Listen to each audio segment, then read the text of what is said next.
سلام تعنا هبلنا كرات تخطاتلتي لوم تلفزيون نحز حزنا يوم زيناتات الدهايلومي كم صعب أواري نعمل لنا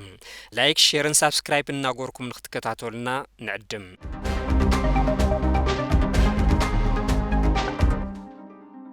سراويتنا تخفافيلو ننبعلو خجاجون تجراي كتبتاتن علامات صلاتن معوات تليمون زنقساقس والكسب كنا وجل خمزي عقس بيرو سلام نصتان تجراي فليتوم كساب لمي اوشت تجراي ماخل هاجرن او وصان كوينم بمحبراو ميديا اب هلونا صتا تجراي غدات زبصح اب مرارحو اب سراويتن كبين ناي صلمن حدنتون كاب تلؤخون بحريون كزانف نمغبار كنا توهيلو فرخ كاير صنيحيو زبله تمالي زوص مغلص بيرو سلام نصتان تجراي كساب حزي نزي قداي بتعقستي كحالفو خمس صنح فليتوم انت خونا جن سقطانا نتي صقم كغادد يجبر بمهلاون سرعت كبر سلازلون كابزين دحر حقن ماخل غيركا خسرحن تحتاتነት كرغاغص ان مغبار كنسرح تجديدنا لنا دما يبل اب سراوي طفات له زبل امنتن مرداتان زلو وغن نزي حزي بحقاو منقدي كخصص حقاو مسلئيم زين تبهال اب تግራይ ዘሎ ፖለቲካው አፈላላይ መሰረት በመግባር ውልቀስባት ብዝሐዝዎ ፖለቲካው ቆዋም አይሕቶትን ዝበለ እቲ መግለጽ بحقن سرعتن ناي مدقاف يخون ناي مقوام حساوم ناي مقلاصن مسلوم استحلوم خانوون اغنزيبوم يخون امبر ا بوليتيكا زولو فلالاي كونه تبايلوم ناب ناي بهراو صتا حيلنا ويدما سراويتنا خلحخن مقبار زغبر فتنه فصيمو خمزي يغسو فليطوم صتا حيلنا ويدما سراويتنا ناي زخونه بوليتيكاو غجل لمسارح يكونن بهراو ناي صتا حيلنا وي سراويتنا وغنون حزب تግራይ نسرعتن حقن هلونا حزبن كوينن هالوم كونه تبايلو او كل تخمس تخفله غيركا حزبين خرعد زعلمم ناي مدن غار سرحت مسرحن ناي بهراو صتانا وي دما حيلنا سراويت اب كلته تخفيلو ننبعلو خغاچون تግራይ كتبتاتنن كم حزبي ملينا خنطفن ناي صلاتنا علما نمسخع زنقساس ولقسب يكون غجلم زين عقس مخانا طرح زيكونس سرعتن حقن تختيلنا تحتاتنت كنرغاغيصينا يللوم زخونه ولقسب حق تمحلالفون تترقيو بحقاو منقدي بناي بيت فرد تئزاز اب تحت حق وعيلو كسته مسريتوم ببيت فرد وسانه وهاون لعلنا حق خرغاغصن سلام صتا حزبنا نمحلاو ابرتينا خنسرحينا زبله اتي بيروم ازي ابزخون اكال يكون ولقسب تግባራው خمز جبر نحزبي ግልጽ ገይሮሎም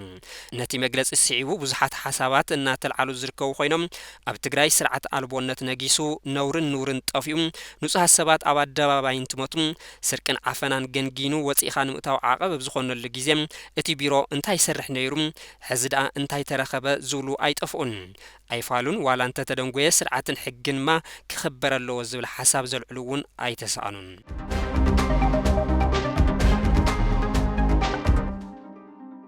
ጉባኤ ሊቀ ጳጳሳት ትግራይ ጉባኤ ሲኖዶስ ተባሂሉ ንኽጽዋዕ ተወሲኑ ሊቀ ጳጳሳት ትግራይ ካብ 9 ክሳብ 10 ጥቅምት 2017 ዓመተ ምህረት ኣብ ዘካየዱ ሓፈሻዊ መንፈሳዊ ሰበኻ ጉባኤ ስያሜ ቅድስት ቤተክርስቲያን ትግራይ ኦርቶዶክስ ተባሂሉ ቤተክርስቲያን ትግራይ ተባሂላ ንኽጽዋዕ ወሲኖሎም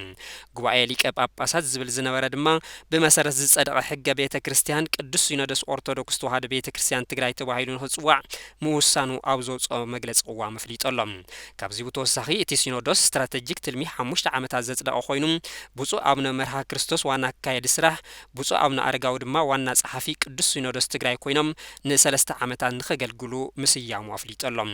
ኣብ ውሽጢ ዓዲ ኾነ ኣብ ወጻእ ዘላ ኦርቶዶክስ ተዋህዶ ቤተክርስቲያን ኢትዮጵያ ኣብ ልዕሊ ኦርቶዶክስ ተዋህዶ ቤተክርስቲያን ትግራይ እትገብሮ ዘላ ኢዳአታውነት ጠጠው ንኽተብል ዝጸውዕ ሲኖዶስ ትግራይ ካብዚ አንቃፋይን ክርስቲያናውን ተግባር እንተ ዘይተአርኒባ ግና ከቢድ ቀነናው ውሳነ ከም ዝወስድ አጠንቂቁ ቅዱስ ሲኖዶስ ኦርቶዶክስ ተዋህዶ ቤተክርስቲያን ትግራይ ካመረበቱ ተመዛዊሉ ብጥሜት በሕማም ፀሐይ ንፋስን ናትሳቀየም አማቆዊ ሽግርን መከራን ዝርኢ ዘሎ ህዝብና ናመረበቱ ንኽምለስ ዝምልከቶም ኩሎም አካላትን ክረባሩ ጸውዕ ቅዱስ ሲኖዶስ አሞንጎ አመራርሓ ትግራይ ተፈጢሩ ዘሎ አፈላላይ ድማ ብልዝብን ሰላማዊ መንገዲ ንኽፍታሕ እታ ቤተክርስቲያን ጻውዒ ተቅሪባላ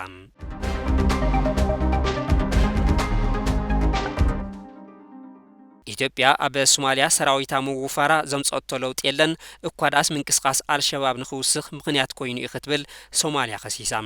ኣብ ዝሓለፈ ዓመታት ኣብ ሶማሊያ ከም ዓቃብ ሰላም ኮይኑ ክሰርሕ ዝጸንሐ ሰራዊት ኢትዮጵያ ኣብ ተሃገር ምንቅስቃስ አልሸባብ ንኽዛይድ ምኽንያት ከም ዝኾነ ሚኒስተር ጉዳያት ወጻኢ ሶማሊያ ኣብ ዘውጽኦ መግለጽ ኸሲሱ ሰራዊት ኢትዮጵያ ካብ ሃገራ ንኽወጽእ ክትሓትት ዝጸንሐት ሶማሊያ እቲ ድሕሪ ኣዋርሕ ተልእኽኡ ዝውድእ ሰራዊት ምስ ወጸ ኣብ ሃገራ ዓቃብ ሰላም ሰራዊት እተዋፍር ሃገር ባዕላ ክትመርጽ ምዃና እያ እትሕብር ዘላ ሚኒስተር ጉዳያት ወጻኢ ሶማሊያ ኣብ ዘውፅኦ መግለጺ ኣብታ ሃገር ሰራዊትን ካብ ዘዋፈራ 5 ሃገራት ብፍሉይ ኣብ ልዕሊ ሰራዊት ኢትዮጵያ ብምንጽጻር ሰራዊት ኢትዮጵያ ኣብ ሶማሊያ ኣብ ዝነበረሉ እንተርፎ ምንቅስቃስ አልሸባብ ክዛይድ ካልእ ዝገበሮ ኣዝዩ ውስን ምዃኑ ኣብሪሁ ካብዚ ብምጋስ ኣብታ ሃገር ከም ዓቃብ ሰላም ኮይኖም ምስ ዝዋፈሩ ወተሃደራት ሰራዊት ኢትዮጵያ ክህሉ ከም ዘይትደሊ ብግልጺ ተዛሪባላ ሶማሊያ ኣብ ትሕቲ ጽላል ሕብረት ኣፍሪካ ኣብ ሶማሊያ ተዋፊሩ ዘሎ ካብ 5 ሃገራት ዝተውጻጸ ዓቃብ ሰላም ኣብ ዝምልከት መንግስቲ ሶማሊያ ሰራዊት ኢትዮጵያ ካብቲ ተልእኾ ክወጽእ ብተደጋጋሚ ክጽውዕ ጸኒሑ ኣብ ሶማሊያ ተዋፊሩ ዘሎ ዓቃብ ሰላም ተልእኾ ኣብ ዝመጽእ ጥሪ ዘብቅዕ ኮይኑ እቶም ከም መተካእታ ናብቲ ሃገር ዝመጹ ሰራዊት መንግስቲ ሶማሊያ ከም ዝመርጽን ነቲ ተልእኾ በዓል ክመርሖ ምዃኑን ይሕብረሎም መንግስቲ ኢትዮጵያ ምስታ ሶማሊያ ግዝኣት እያ ትብላ ሶማሊላንድ ንኣፍ ደገ ባሕሪ ዝምልከት ክልተ ኣው ስምዕ ምስከተመት ኣብ መንጎ ሶማሊያን ኢትዮጵያን ክሳባይቶ ጸጥታ ሕብራት መንግስታት ዝበጽሐ ዘይምስምዕማዕ ከም ዝተፈጠረ ይፍለጥ ሚኒስተር ጉዳያት ወጻኢ ሶማሊያ ኣብ ዘውጽኦ መግለጺ ኢትዮጵያ ምስ ሶማሊላንድ ዝፈጸመቶ ዘይሕጋዊ ስምዕ ንልኣላውነትና ዝጥሕስን ነቲ ዓቃቢት ሰላም ዝብል ዘረባ ዘፍርስን ኣብ ሕቶ ምልክት ዘእትን ኢሉ ብተወሳኺ ኣብ ዝሓለፈ እዋን ሰራዊት ኢትዮጵያ ኣብ ዝተዋፈረሉ ምንቅስቃስ አልሸባብ ክዛይድን ውሕድ ምምሕያሻት ክረአኒና ኣስተብሂልና ኢሉ መንግስቲ ሶማሊያ ሕብረት ኣፍሪካ ኣብ ዝመጽእ ጥሪ ኣብ ሶማሊያ ዓቃብ ሰላም ኣብ ዘዋፈረሉ ሶማሊያ ከም ልኣላዊት ሃገር ናይ ኣየነይቲ ሃገር ወተሃደራት ኣብ ሃገራ ክዋፈራ ከም ዘለዋ ናይ ምውሳን ስልጣን ኣለዋ ኢሉ እዚ ካዕተን ወተሃደራትን ዘዋፍራ ሃገራት ንዝወሃብ ውሳነ ምስ ሃገራዊ ረብሓን ልኣላውነትን ሶማሊያ ተሳንዩ ክረአ ይግባእ ኢሉ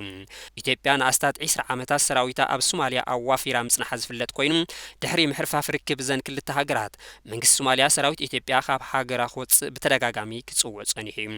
ካብቶም ኣብ ሶማሊያ ተዋፊሮም ዘለዉ ዓቀብቲ ሰላም እቶም ዝበዝሑ ሰራዊት ኢትዮጵያ ኮይኖም ንርእይቶ ሶማሊያ መልኪቱ ነቶም ሰራዊት ዘዋፈር ሕብረት ኣፍሪካ ይኹን ነቲ ዓቃብ ሰላም ንዋታዊ ደገፋት ዘቕርብ ውድ ሕብራት መንግስታት ዝሃቦ ርእይቶ የለን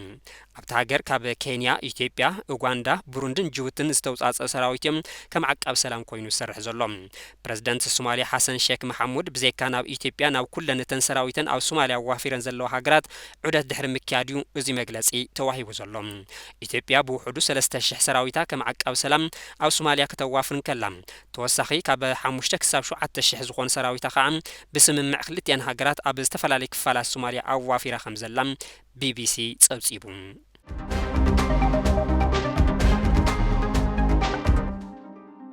وعلى بريكس واقع دولار بمدخام حدش توادار جنزب على مفتار كخون كم زجبا بريزيدنت روسيا فلاديمير بوتين قريصم نسلسة معلتات أب روسيا كتما كازان ككايد زنح مبل 16 وعلى أبال هاجرات بريكس لومي تزازي مولهم أبز حلف ورحة الريحة مشت حدش أبال هاجرات بمكتات فلما أوان وعلى زكايد ومرحة بريكس بركز ولو زعباتات كم زل علو تحبير لهم قداي حاد والتعلم أو على بريكس كند أجندا زنبر خوينو ببوليتيكا خونا بقطوا كم أون بدحنة ستان نمعراويان زنحنا عام مفتار كم زدلي تسمير اليوم بفلاي بقطبان فاينانس عالم تقول بفلاي بقطبان فاينانس عالم تقاصير زركب دولار واقو خنكي مقبار حال عيو جزا بريكس كخون كم زقبا بريزيدنت روسيا فلاديمير بوتين اسميرهم اليوم واقع دولار من كايدما بريكس كفلي زبهار زوور جنزب بمفتار ناتي تسعنتو مقراف كم زقال تحبيرو لهم معراويان يوكرين كم مسارح سقات روسيا غيروم يتقوم لا خمزلو زغلصو بوتين نزين مكاتدما ابال حغرات بريكس او غن روسيا نخسلافا صويعم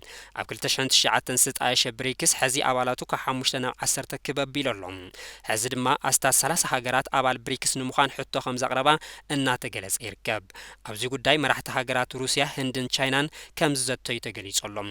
መስረት ብሪክስ ብፍላይ ሃገራት ኤስያ ኣፍሪካን ላቲን አሜሪካን አባላት ንኾና ድሌታት ከም ዘለዎም እና ተገለጽ ይርከብ ኣስታት 3.25 ቢልዮን በዝ ህዝቢ ዝወነና አባል ሃገራት ብሪክስ 26 ትሪሊዮን ዓመታዊ ኣታው ከም ዘለዎን ይግለጽ